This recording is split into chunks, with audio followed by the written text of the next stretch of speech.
wabarakatuh.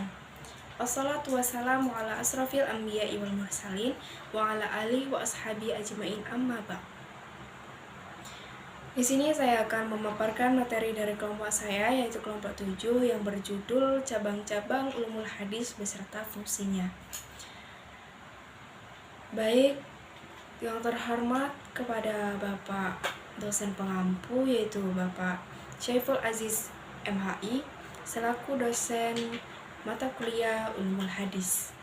Perkenalkan, nama saya Yusi Septi, NIM 24021010022 dari kelas HKI 1 angkatan 2024. Fungsi dari masing-masing ulumul hadis yaitu ada 9. Yang pertama, ilmu rijal al-hadis. Ilmu rijal al-hadis memiliki fungsi sebagai acuan untuk meneliti hadis, yaitu menilai keabsahan dan keandalan hadis, mengidentifikasi hadis yang terpercaya, mengetahui kualitas dan integritas pribadi periwayat hadis, mengetahui kapasitas intelektual periwayat hadis, dan mengetahui hubungan sanad hadis. Ilmu rijal al-hadis melibatkan penelusuran sanad atau rantai proyek. Hadis ilmu memiliki 2 cabang, yaitu ilmu tarik al-rijal yang membahas aktivitas para perawi dalam meriwayatkan hadis, ilmu al-jahar wa al-ta'dil yang membahas keadaan para perawi dari segi diterima tidaknya periwayatan. Yang kedua yaitu ilmu al-jahar wa al-ta'dil.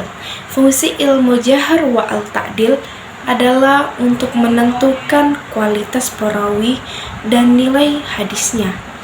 Ilmu ini juga digunakan untuk menetapkan apakah periwayatan seorang rawi bisa diterima atau ditolak.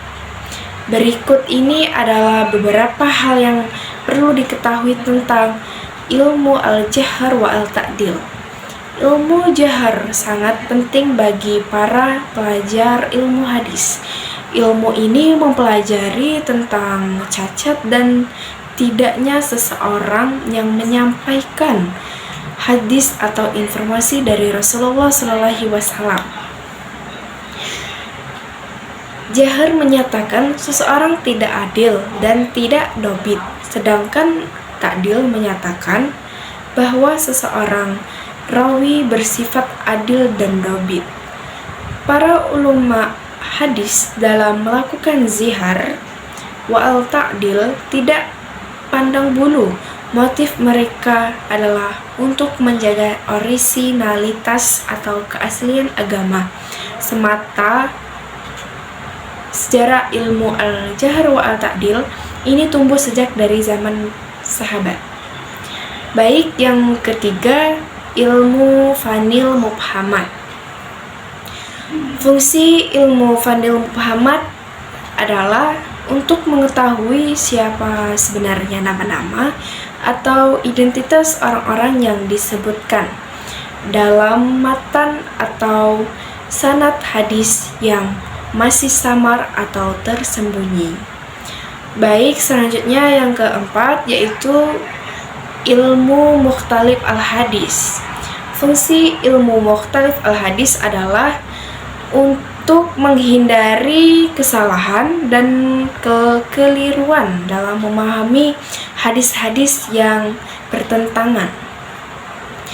Ilmu-ilmu ini juga membahas cara mengumpulkan hadis-hadis yang bertentangan pada zahirnya, sehingga dapat menemukan pengkompromiannya atau menghilangkan pertentangan tersebut. Ilmu mukhtalif al-hadis juga membahas hadis-hadis yang sulit dipahami atau sulit dimengerti, atau bisa juga disebut dengan sulit digambarkan, sehingga kesulitan-kesulitan dapat dihilangkan dan hakikat pemahamannya dapat dijelaskan atau dipaparkan. Ilmu mukhtalif al-hadis juga dikenal sebagai ilmu talfiq al-hadis. Ilmu yang Imam Syafi'i adalah ulama yang mempelopori munculnya disiplin ilmu ini. Baik, yang kelima, ilmu ilalil al-hadis. Fungsi ilmu ilal al-hadis adalah untuk mengukur autentisitas hadis. Ilmu ini tidak mempelajari sebab-sebab membuat hadis menjadi sahih atau tidak, termasuk cacat yang tidak terlihat secara lahiriah. Ilmu ilal al-hadis memiliki kedudukan yang tinggi di antara cabang ilmu hadis lainnya. Para ulama menganggap ilmu ini penting karena berkaitan erat dengan kesahihan hadis. Ulumul hadis sendiri merupakan cabang ilmu yang dalam studi Islam yang mempelajari hadis, yaitu perkataan, perbuatan, dan persetujuan Nabi Muhammad SAW.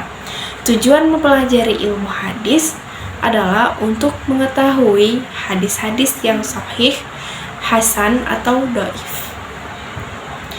Yang keenam, ilmu qoribul hadis.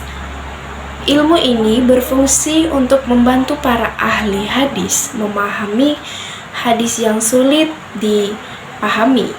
Ilmu ini mempelajari kata-kata asing yang terdapat dalam hadisnya. Ilmu qoribul hadis penting untuk diketahui karena beberapa hal, di antaranya matan hadis yang sulit dipahami karena lafalnya jarang digunakan dalam kehidupan sehari-hari, sehingga itulah yang membuat hadis ilmu ini memiliki kesulitan. Matan hadis yang sulit dipahami karena jarang didengar oleh orang Arab. Hadis qoribul hadis adalah hadis yang menyendiri seseorang perawi dalam periwayatannya. Hadis dibagi menjadi dua bagian, yaitu hadis qoribul mutlak dan hadis qoribul lainnya. Hadis qoribul mutlak atau qorib mutlak adalah hadis yang hanya diriwayatkan oleh seseorang sahabat yang meriwayatkan hadis dari Nabi. Yang ketujuh, ilmu nasikh dan mansukh, yaitu hadis. Ilmu nasikh dan mansukh berfungsi untuk memahami perkembangan hukum Islam, khususnya dalam Al-Quran dan hadis. Fungsi ilmu nasikh dan mansukh adalah menuntut kepatuhan dan ketaatan kepada Allah Subhanahu wa Ta'ala, menjaga kemaslahatan umat manusia, mengurangi beban kerja umat Islam dan ulama. Karena tidak semua ilmu diwajibkan untuk dikerjakan, mencegah umat Islam untuk mengerjakan hal yang tidak diperintahkan atau mengabaikan perintah Allah Subhanahu wa Ta'ala. Nasiyah berarti sesuatu yang membatalkan, menghapus, dan memindahkan. Sedangkan mansukh berarti sesuatu yang dibatalkan, dihapus, atau dipindahkan. Cara mengetahui nasikh dan mansukh dalam Al-Quran adalah ada keterangan jelas dari Nabi SAW, konsensus umat bahwa ayat ini nasikh dan ayat ini mansukh, mengetahui mana yang lebih dahulu dan mana yang belakangan berdasarkan histori. Yang kedelapan, ilmu asbab wurud al-hadis atau sebab-sebab munculnya hadis. Ilmu asbab wurud al-hadis memiliki beberapa fungsi yang kita ketahui, diantaranya membantu memahami hadis yang memiliki sebab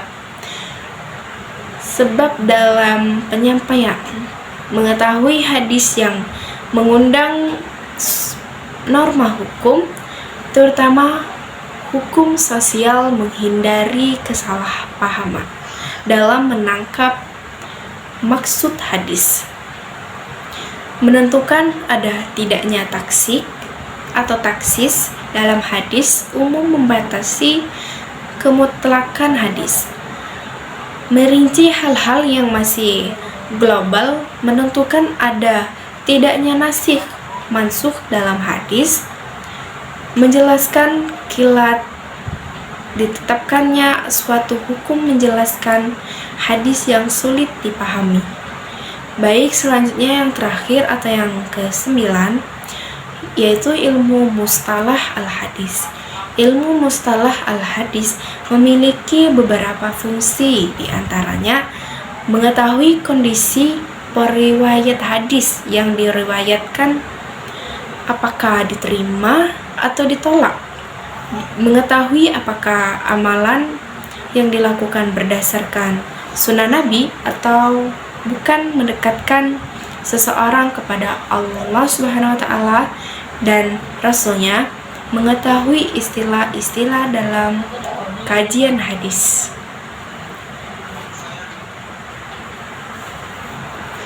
Kesimpulan dari makalah cabang-cabang ulumul hadis beserta fungsinya yaitu, demikianlah hadis Nabi telah melewati perjalanan yang panjang, di mana setiap periode mempunyai jasa begitu besar terhadap penyebaran dan perkembangan hadis sebelum sampai dalam keadaan baik ke tangan kita sekarang ini. Percetakan modern juga ikut berjasa dalam membantu penyebaran warisan yang agung ini. Oleh karena itu, dari pembahasan-pembahasan di atas dapat kita simpulkan beberapa hal di antaranya. Yang pertama, adanya larangan dan perintah menulis hadis oleh Nabi periode awal yang terkesan sangat rancu dan bertolak belakang, karena merupakan nas-nas yang saling bertentangan. Sebenarnya larangan menulis hadis pada periode Nabi bersifat umum, karena sabdanya memang ditujukan kepada para sahabat pada umumnya.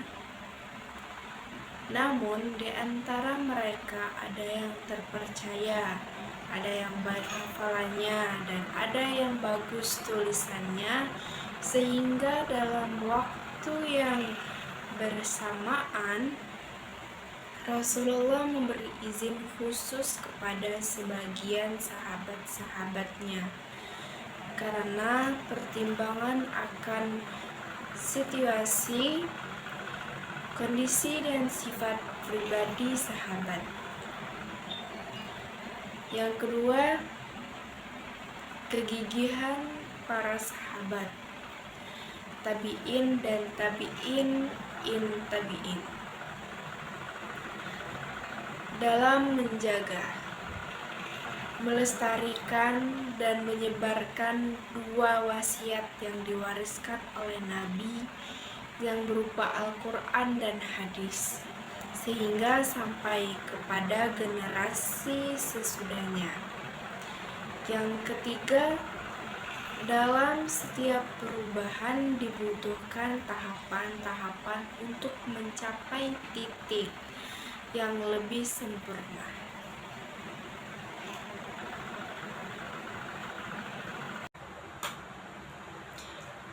Sekian pemaparan materi dari saya. Akhir kata, kalau ada kesalahan saya mohon maaf, pada Allah saya mohon ampun. Wabillahi taufiq wal hidayah. Wassalamualaikum warahmatullahi wabarakatuh.